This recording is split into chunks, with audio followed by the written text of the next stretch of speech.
Something entered our solar system and nobody agreed on what it was. Not the astronomers, not the astrophysicists, not even Harvard.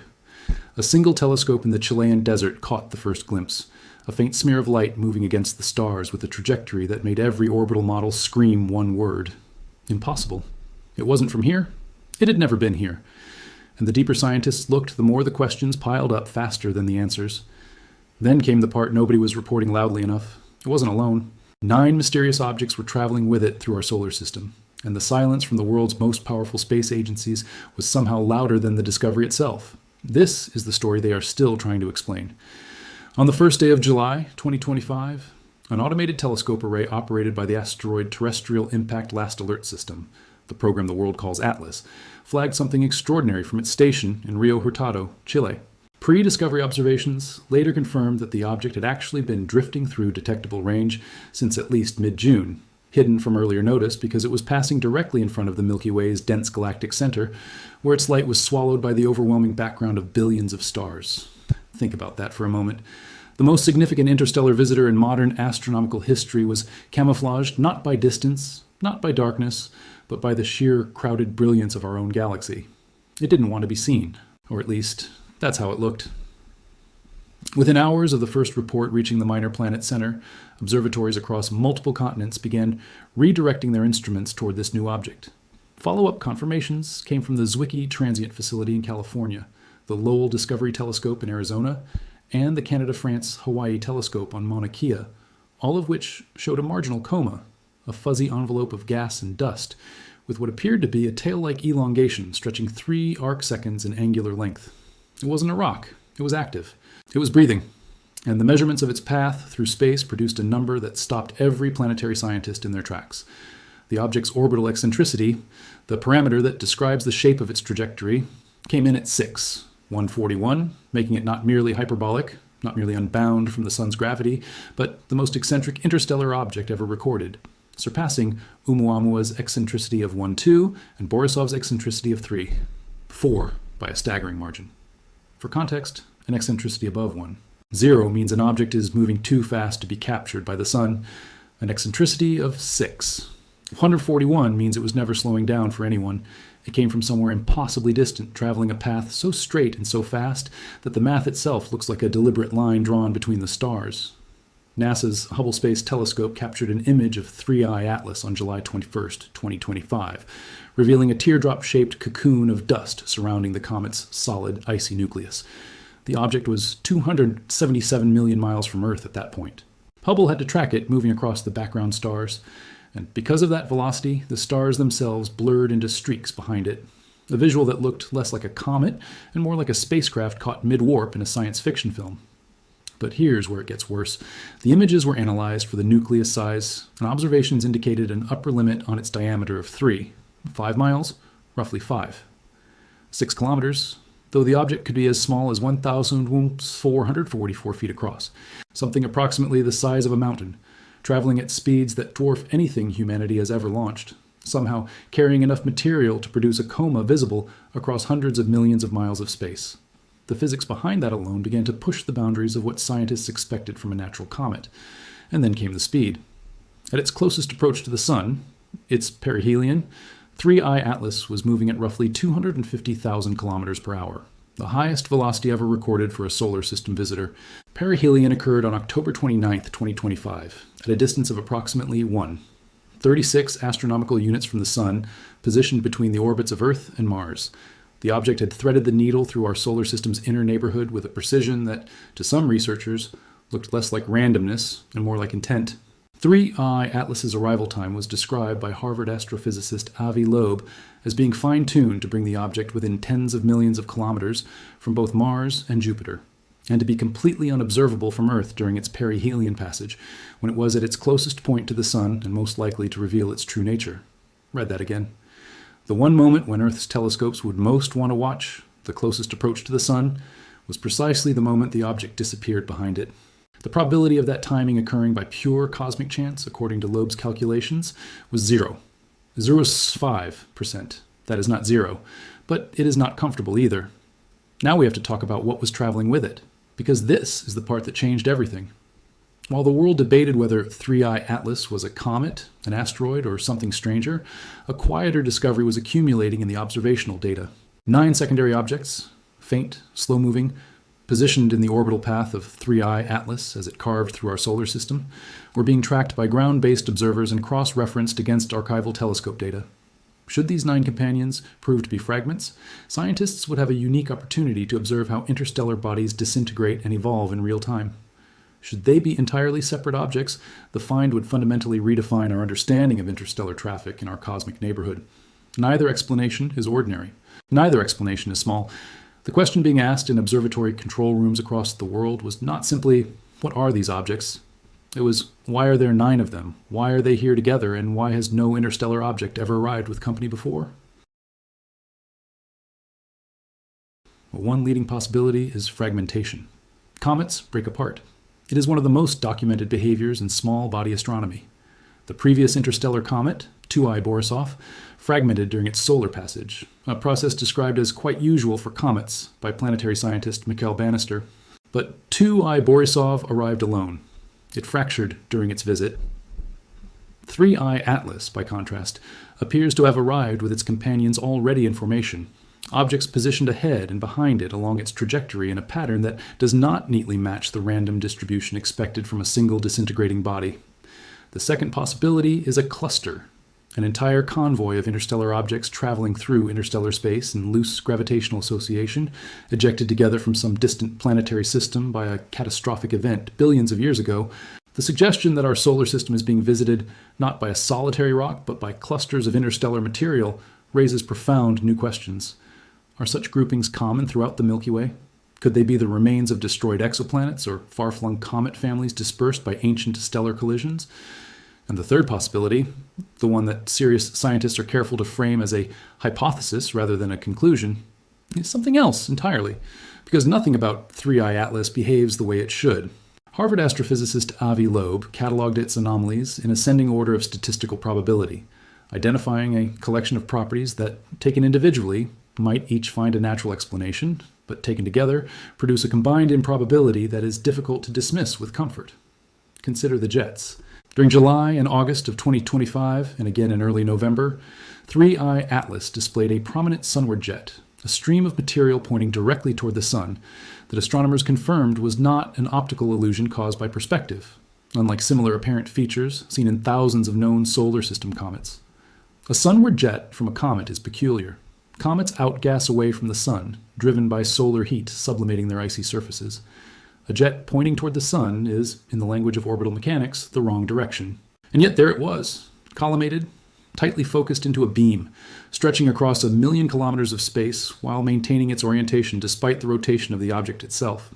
Meanwhile, the behavior at Jupiter was being watched with extraordinary attention. The forecasted closest approach of 3IATLAS to Jupiter on March 16, 2026 was calculated at 53, 445 million kilometers, essentially identical to Jupiter's Hill radius of 53, 502 million kilometers, the boundary of Jupiter's gravitational sphere of influence, the threshold within which objects can become captured as moons. The probability of that alignment occurring by chance, given the non-gravitational acceleration the object exhibited near perihelion, was calculated at 0.04%. Loeb's interpretation was direct. An object capable of adjusting its trajectory could theoretically use the Hill radius boundary to deploy secondary objects, satellites, probes, technological packages, into stable Jupiter-adjacent orbits with minimal fuel cost. The Lagrange points at the Hill radius boundary are gravitationally privileged positions, locations where a small object can remain suspended in stable equilibrium between Jupiter's gravity and the Sun's. They are, in engineering terms, the ideal parking spots. The idea that 3IATLAS passed through exactly that threshold by coincidence drew skepticism from the mainstream, but drew intense scrutiny from the 9 unidentified companion objects now occupying the orbital trail behind it. Processing of 40 Hubble Space Telescope images taken between November 2025 and February 2026, using a technique called the Larsen-Sekanina filter that removes the circularly symmetric glow around the nucleus, revealed a system of 3 mini-jets symmetrically separated around the nucleus of 3IATLAS. 3 jets, symmetrically arranged, not random, not chaotic, positioned around the nucleus with a geometric regularity that, in any engineering context, would immediately suggest design. Natural outgassing from a comet produces jets from thermally active surface patches, positions determined by ice deposits, rotation, and solar angle.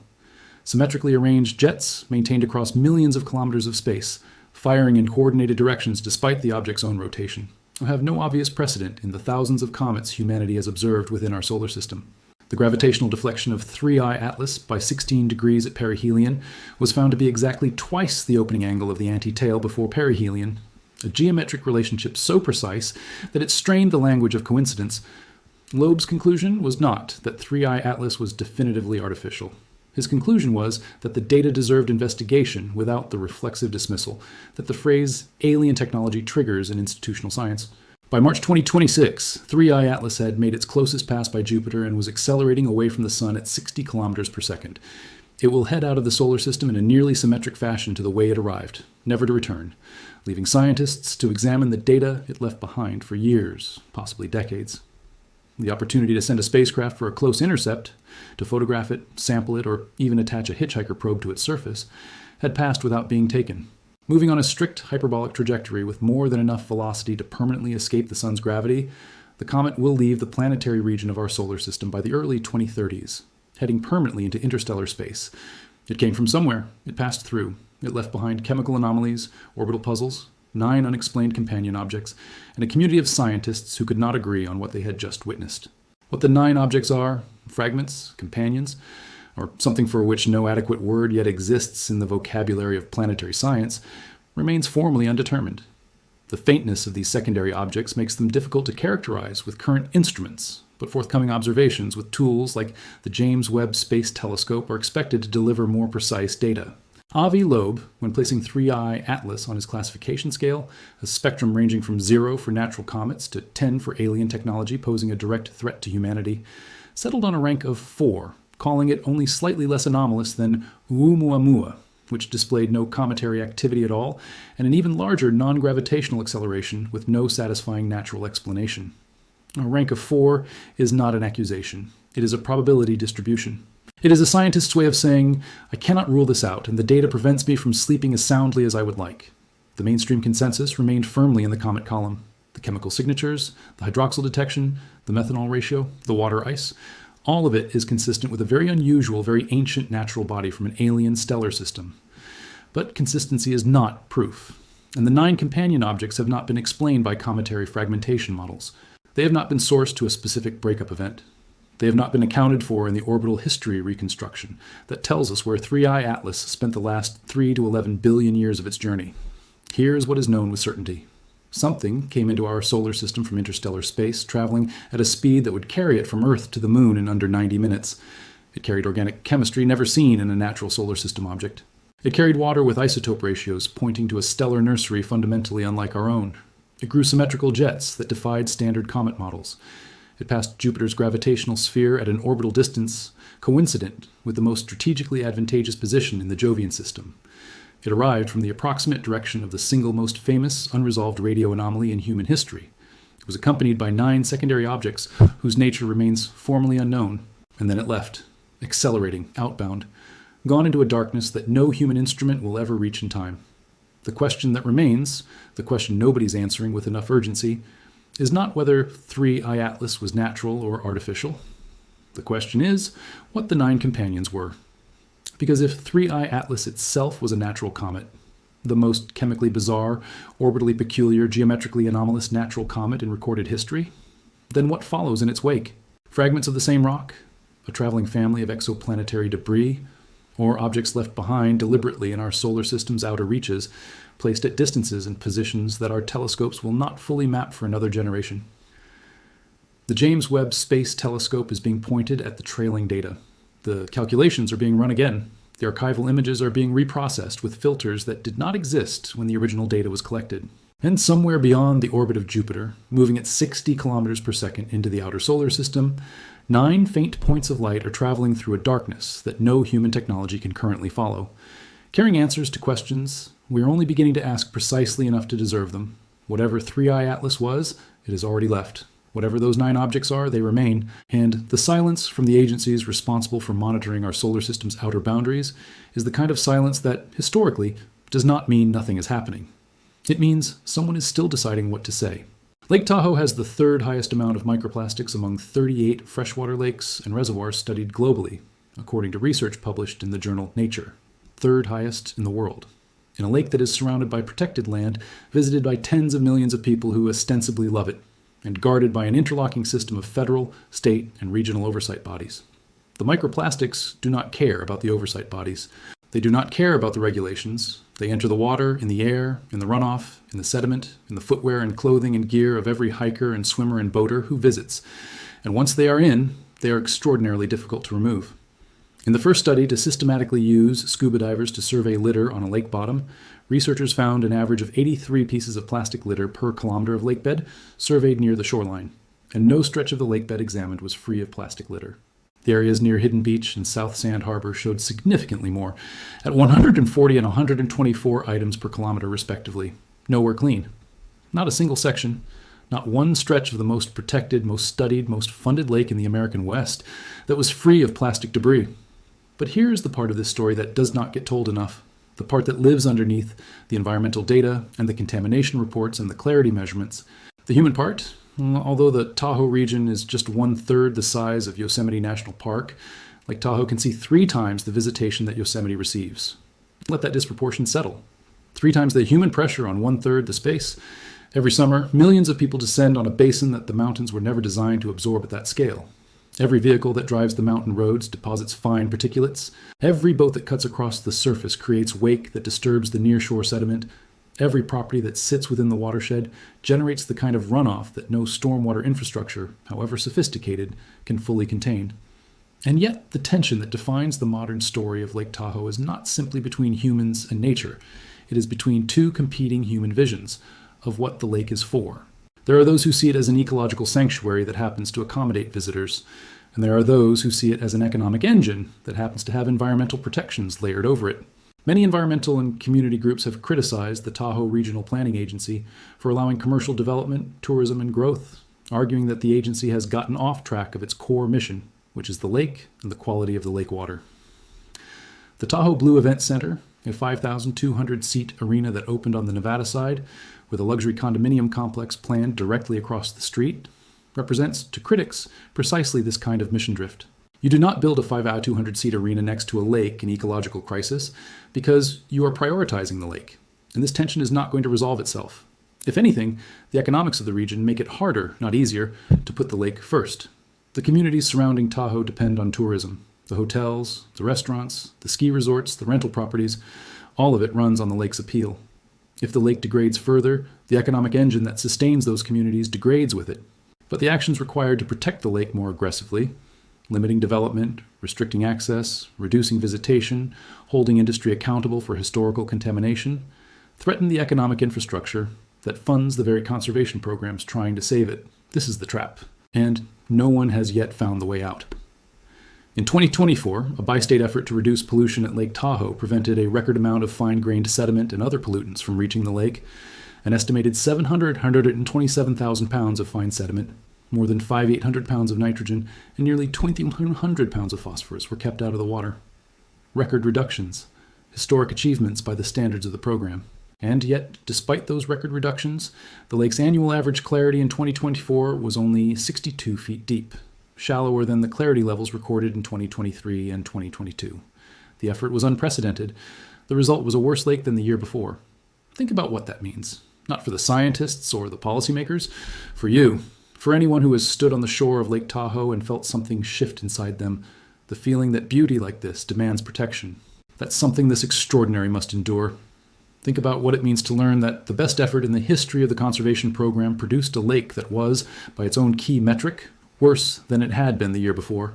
That the gap between what is being done and what needs to be done is not closing. That the trajectory, despite everything, is still uncertain at best.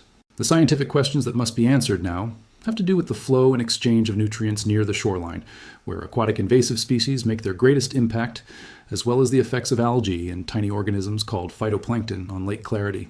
Climate change and the far-reaching role it plays also has to come into better focus.